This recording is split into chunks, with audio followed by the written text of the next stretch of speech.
Plano de estudo tutorado, né? PET 2, primeiro ano do ensino médio, segundo bimestre, primeira semana. O eixo temático, né? Mundo moderno, colonização e relações étnico-culturais. O tema principal aí da nossa aula, o novo mundo nos relatos de viagem dos navegantes, descobridores e cronistas, mitos e visões. Isso aqui vai tratar, né, de um assunto que a gente tem costume de chamar de as grandes navegações ou a expansão marítima europeia, né? Então, quando vocês ouvirem essas expressões, né, as grandes navegações, expansão marítima europeia, ela está tratando disso aí que nós vamos ver, né? Isso que está tratando a respeito desses assuntos. Então, para a gente começar a entender por que havia o interesse de países em navegarem pelos oceanos, em descobrirem novas terras, né? Quais que eram as condições aí para essas navegações? Primeira coisa, nós temos que saber que isso ocorreu entre o século XV e o século XVIII, né? O Brasil, por exemplo, foi encontrado, né, ou descoberto pelos portugueses e no século XVI, né, final do século XV, aí, 1500, início do século XVI. Diversos povos europeus empreenderam viagens marítimas em busca de novas terras para o comércio, exploração e o povoamento. O continente enfrentava o declínio das relações econômicas feudais, né? Então, foi esse período aí, né, que a gente chama Baixa Idade Média, que aquela forma de relação econômica feudal estava acabando, né? Aquela forma de feudos, né? De mão de obra servil, estava terminando aí e sendo substituído por uma nova forma. Isso graças aí ao aumento, né, da classe burguesa, novas visões, né, de como se fazer o comércio, né, a introdução do mercantilismo como forma de sistema aí econômico. Então, o continente enfrentava o declínio das relações econômicas feudais, tá? Então, existia aí esse declínio das formas, né, de relações, o aumento gradativo da classe burguesa, né, que era aquela classe que passou a fazer o comércio, tá, muitas vezes em torno dos castelos, né, vão começar a surgir cidades, a classe burguesa vai começar a enriquecer, né, os comerciantes vão começar a enriquecer. E das populações urbanas, a centralização do poder nas famílias reais. Antes, né, durante o período aí da Idade Média, o poder era descentralizado, né, ficava nas mãos dos senhores feudais. E, aos poucos, os reis vão começar a centralizar o poder em suas mãos. Então, vai surgir aí o que nós chamamos lá de antigo regime, né, os reis absolutistas, e principalmente alterações nas visões de mundo, né, com o renascimento científico, né, e cultural, a reforma também religiosa, né, onde que vai haver o questionamento sobre a religião católica e o surgimento aí do protestantismo. Então, esses fatores aí, eles vão gerar uma nova visão de mundo, tá? E aquela visão feudal, aos poucos, vai ser substituída por uma nova visão de mundo, tá? Uma centralização do poder, o renascimento cultural, científico, a reforma religiosa. Todas essas mudanças internas incentivaram a busca por novas relações econômicas. No início dessas viagens exploratórias ou de reconhecimento, o imaginário dos navegantes e da população estava bem impregnado das mitologias medievais, né? Antes, né, de conhecerem todo o planeta, né, de navegarem pelos oceanos, os europeus eles tinham temor, né, a essas viagens. Por quê? Porque existiam mitologias, né? A mitologia de que a Terra era plana, tá? Que até hoje ainda existem algumas pessoas que acreditam nisso, né? É risível, né? Negar a ciência, né? Quem acha que a Terra é plana está negando tudo aquilo que os cientistas já comprovaram. A existência, né, de monstros marinhos. Então, a mitologia lá medieval dizia que existiam monstros marinhos, populações gigantes, né, pessoas, né, ou seres gigantes, né, seres diferentes do que eles conheciam na Europa, né, por exemplo, homens sem cabeça, sem olhos, sem nariz, sei lá, a boca no tórax. Então existiam aí essas ideias, né, que eram difundidas aí durante a Idade Média, muitas vezes pela própria religião católica, né, que predominou lá durante o período medieval.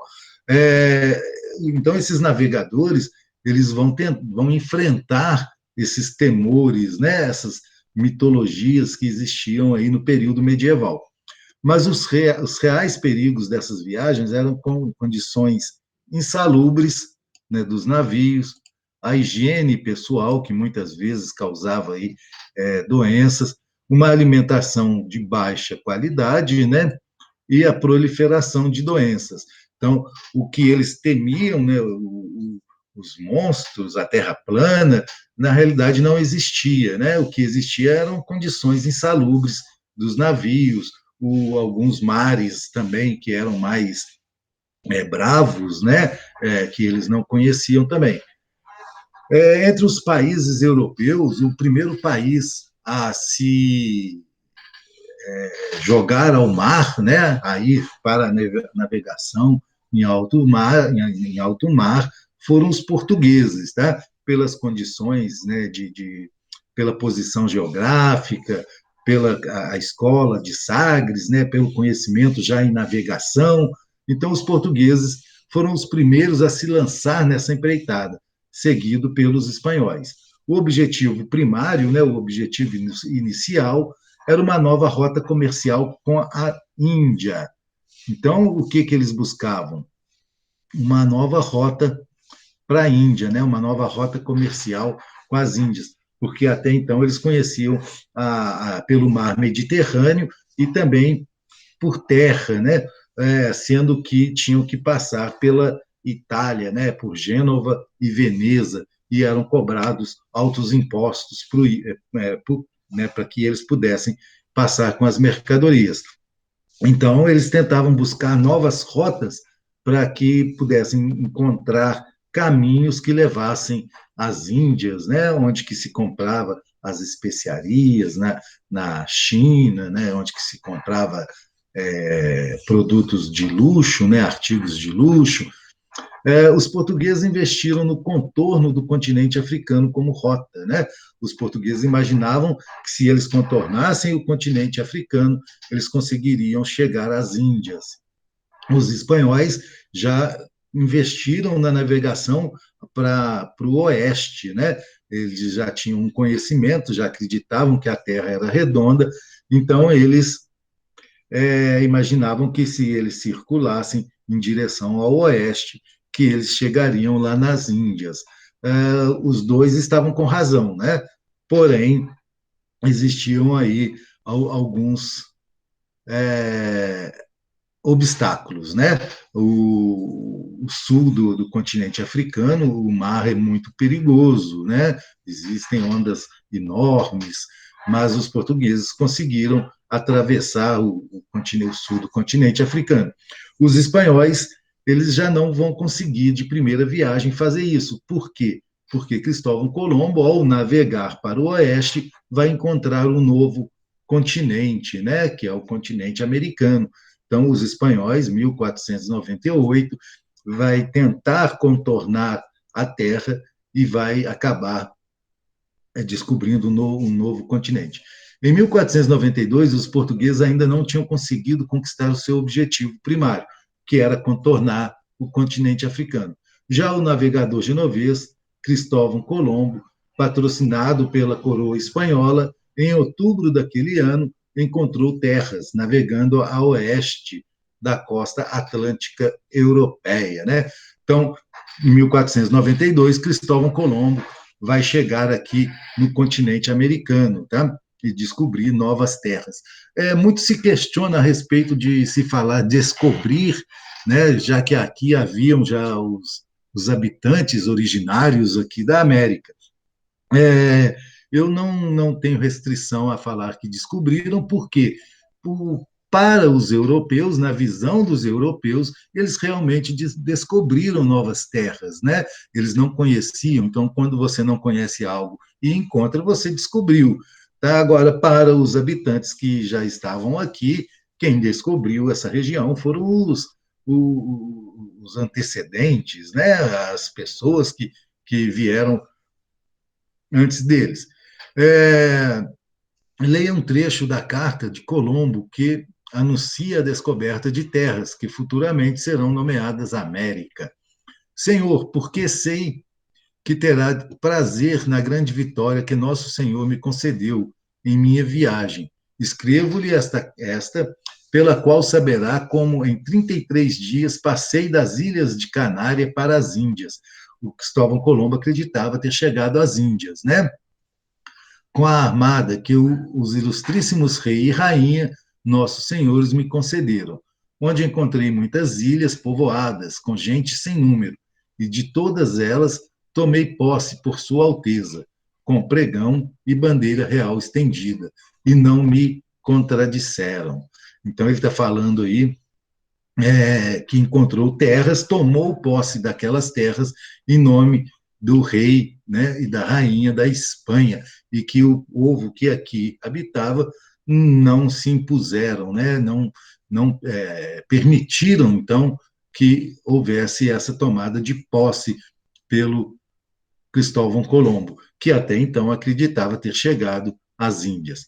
A primeira que encontrei nomeei San Salvador, Ilha Watling, em comemoração à vossa Alteza Majestade, ao qual maravilhosamente tudo isto se deve. Os índios a chamam de Guanahani, né? A segunda pus o nome de Ilha de Santa Maria de Conceição, Caio Rum, a terceira de Fernandina, Isla Long, a quarta de Isabela, Isla Crooked, a quinta de Ilha Juana, né, Cuba, onde hoje é Cuba, e assim a cada uma um novo nome. Então, esse trecho da carta aí mostra, né, como Cristóvão Colombo chegou, tomou posse, nomeou as novas terras que ele havia encontrado. Lembrando que ele imaginava ter chegado às Índias. Após a primeira viagem, outras com caráter de descobrir, conhecer, foram realizadas pelos espanhóis. Essas viagens permitiram o início do processo de exploração, dominação e colonização do Novo Mundo, a América, na primeira metade do século XVI. Tem que lembrar também que esse continente, né, a América, ele não chamava América, né? Eram terras, né? Eram as novas terras, o novo mundo que havia sido descoberto por Cristóvão Colombo. Ela só vai ser chamada de América depois, com Américo Vespúcio, né, em homenagem a Américo Vespúcio. O mapa a seguir retrata as rotas de navegadores a serviço da coroa espanhola e da coroa portuguesa, né? As primeiras viagens, né? A navegação aí de cabotagem de Portugal, né, que tentava ir de porto em porto aí no continente africano, até a tentativa de se atravessar o sul aí do continente, né? A gente vai ver que a viagem de Pedro Álvares Cabral, que é essa amarelinha aqui, né, ó, essa aqui que vai chegar às Índias, né? Eles vão passar aqui pelo continente americano, né, tomar posse das terras que pertenciam aqui a Portugal, e depois daqui eles vão partir para as Índias. Muitas vezes se fala que os portugueses erraram o caminho e acabaram chegando aqui e depois foram as Índias. Essa história de que erraram o caminho, ela é muito controversa, né? Porque os portugueses sabiam bem navegar, eram ótimos navegadores, e se nós formos observar aqui no mapa, olha como que ele vai errar esse trajeto todo, né? Sendo que eles já tinham o costume de navegar aqui nas costas do continente africano. Então, hoje em dia, a história acredita mais que ele veio aqui já sabendo que existiam essas terras. Ô Beto, aquela história que tem, eu não sei qual deles lá, que veio antes para o Brasil, voltou, falou que achou a terra e depois eles vieram e deram essa desculpa que tinha errado o caminho. Essa história é verdade? Então, existem essas histórias, né, de que eles vieram aqui caladinho, observaram a terra, voltaram para Portugal e depois Pedro Álvares Cabral veio aqui apenas tomar posse, né, das terras. Essa história ela é até mais verdadeira do que a de que errou o caminho, né? Pode ver que é muito grande, né, a diferença de caminhos, né? E Portugal, naquela época, era considerado o país que mais tinha conhecimento de navegação. Seria, vamos comparar hoje, né, com a NASA, a mesma coisa da NASA lançar um foguete para ir na Lua e acabar chegando lá em Plutão, né? Falar assim, a gente errou o caminho, né? Não tem como, né? Os portugueses tinham esse conhecimento. Então, a ideia mais aceita hoje em dia é essa, né? De que eles já sabiam das terras e vieram tomar posse, né? E depois irem para as Índias, né? Para dominar, né? A Calicut, né? Onde que o Pedro Álvares Cabral tomou posse, né? Da cidade de Calicut na Índia. E fora que o caminho deles também é fácil deles descobrir, porque é só eles passar beira, não. Como é que Pelo fala? Pelo litoral, litoral, assim. costas da África, aqui onde que está de Isso, vermelho, né? Eles já isso. faziam esse trajeto. As primeiras viagens portuguesas foram isso aqui, esse que está de vermelhinho aí, ó, né? Não é possível que eles errariam o caminho, viriam aqui em Porto Só se Seguro. tivesse um vento muito forte que não tinha como eles controlarem, que aí o barco se perdeu. Aí É, tudo bem, mas essa história que errou o caminho é mentira. é mentira, né? Assim, a gente imagina que não seja verdadeiro. É, e a esquadra, por exemplo, se a gente tirar por ideia, o Cristóvão Colombo, quando veio aqui e descobriu a América, ele veio com apenas 3 navios, né? Portugal, a esquadra de navios do Pedro Álvares Cabral, ela possuía cerca de 13 a 15 navios, né? Não é possível que o rei de Portugal ia criar uma esquadra desse tamanho com 13, 15, 14 Só para ir navios. na Índia buscar especiaria? Isso, né, para ir Isso nas é Índias. mentira. Então, eles tinham É outra mentira. intenção, né? Eles, tanto que a esquadra era tão grande que chegaram quando eles voltaram para Portugal, desses navios todos da esquadra de Portugal, só conseguiram voltar 6. Muitos afundaram, muitos foram perdidos durante uma guerra que houve lá em Calicut, outros no trajeto de Portugal até o Brasil também afundaram. Mas continuando aí, vem aqui a sessão, né, para saber mais, né, que vocês podem aí acessar lá no YouTube,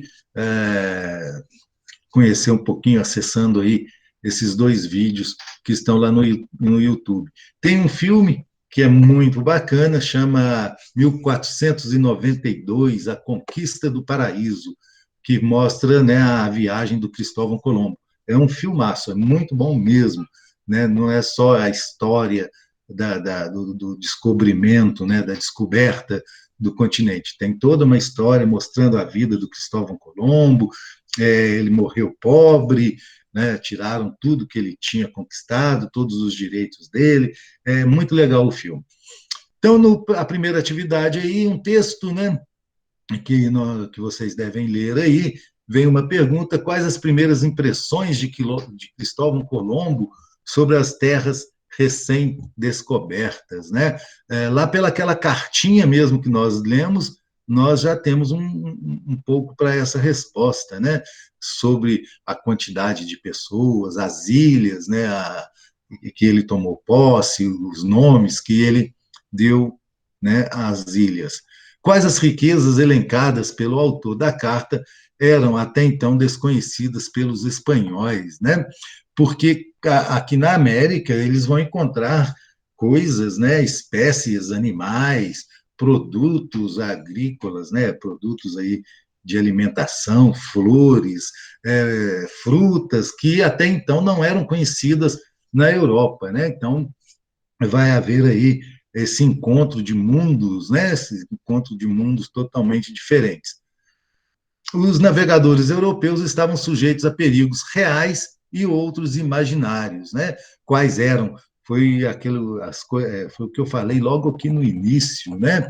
Que existiam aí os períodos reais, né? E os perigos imaginários, né?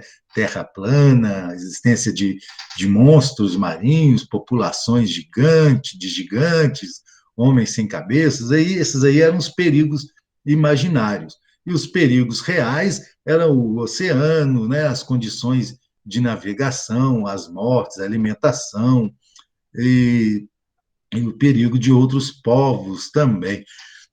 Tem um texto, né, que vem logo em seguida o texto, e uma questão. Qual a imagem os espanhóis começaram a construir das populações nativas da América, né? Quando o Pedro Álvares Cabral chega aqui no nosso Brasil, né? Ele vai ver as populações indígenas nuas, né? Banho. Então, assim, existem várias imagens construídas pelos europeus. Tá? Número 4, Enem, né, tem aí um texto, né, um poemazinho aí a respeito dos índios aqui, que foram encontrados aqui no que seria o Brasil. Depois, né, a letra da canção apresenta um tema recorrente na história da colonização brasileira, as relações de poder entre os portugueses e os povos nativos, e representa uma crítica à ideia presente no chamado mito. Tá? Então, aí nós vamos ter algumas alternativas aí que vocês vão poder selecionar. Assim termina, né, a nossa primeira semana. A segunda semana vamos deixar para a semana que vem. E vocês agora já podem fazer atividades lá no Conexão Escola. Finalizando aqui, né, a nossa aula. Não esqueçam, tá? De ir lá no Instagram, lá, seguir o canal Recorte Histórico e também inscrever lá no YouTube, né? Então, tá joinha.